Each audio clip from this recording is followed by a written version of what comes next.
Now exercise 7.1 fundamentals of geometry. We will discuss different questions here. Find the measure of angle PQR.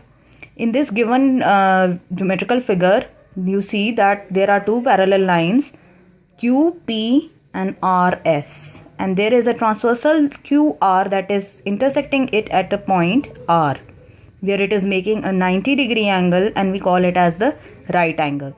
So whatever I have described here, we will write it mathematically. QP is parallel to RS and measure angle R is equal to 90 degree.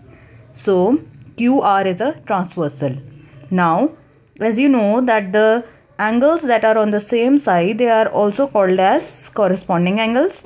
So by applying the property, we will sum up measure angle Q plus measure angle R is equal to 180 degree, and these are the angles on the same side.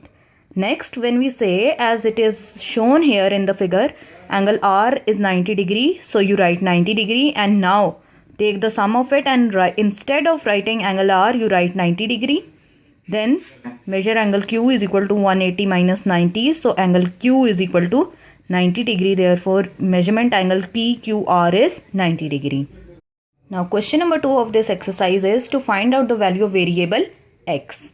Now again there are two lines A and B that are parallel to each other, and there is a transversal that is intersecting it at a certain point, and there are two different angles that are formed by it. Now you see this angle that is mentioned here 115, and on the other side on the inside surface you see angle x plus 5 is mentioned.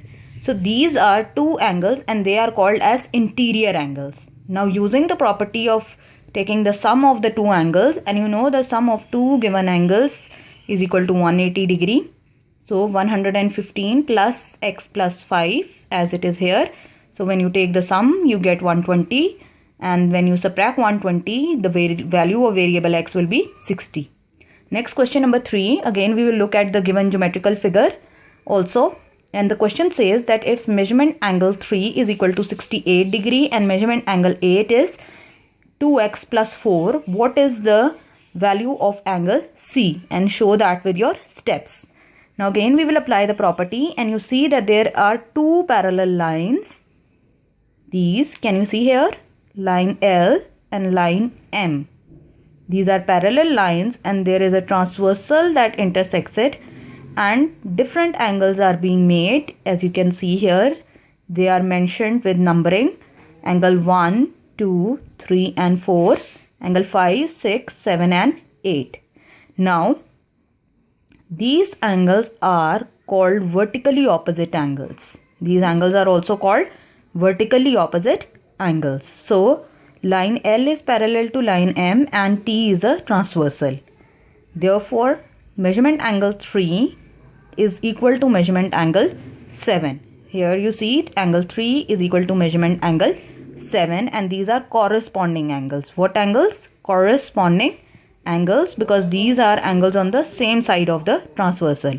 Therefore as angle 3 is given in the question, that is 68 degree, therefore angle 7 will also be equal to 68 degree. Now measurement angle 8 plus measurement angle 7 is equal to 180 degree, and that is supplementary angles. Now putting the value of angle 8 that is given here, that is 2x plus 4 plus an angle of 7, angle 7 that is 68, we are putting the value here, and the value comes, when we add that we get 72, and then you subtract 72 on both the sides. Now same step, we will divide 2 on both the sides. So when we divide 108 by 2, answer or value of variable x is 54. Question number 4 is, if angle 1 is equal to 105 degree, find measure angle 4 and 5 and angle 8, indicate which property is used. Now this question, girls, is similar to the one that we have done earlier. See here in the diagram or the geometrical figure that is given, there is a straight line. This straight line that is cutting or intersecting the two parallel lines is actually, this line is a transversal and these are the two parallel lines. Again you see that there are angles that are formed, angle 1, 2, 3 and 4, angle 5, 6, 7 and 8. These are called vertically opposite angles. So we will start with the solution of this question. Measurement angle 1 is equal to 105. That is already given in the question. Then measurement angle 1 is equal to measurement angle 4. These are vertically opposite angles.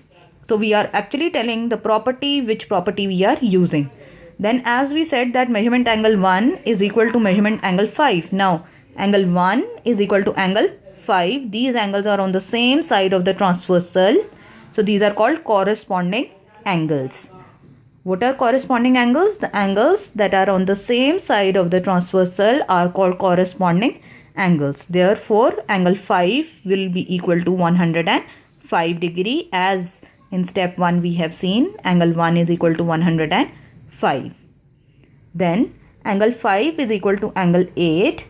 So these are also vertically opposite angles. See again in the geometrical figure, angle 5 is equal to angle 8. Therefore, measurement angle 8 is equal to 105. So this is how you will do question number 4.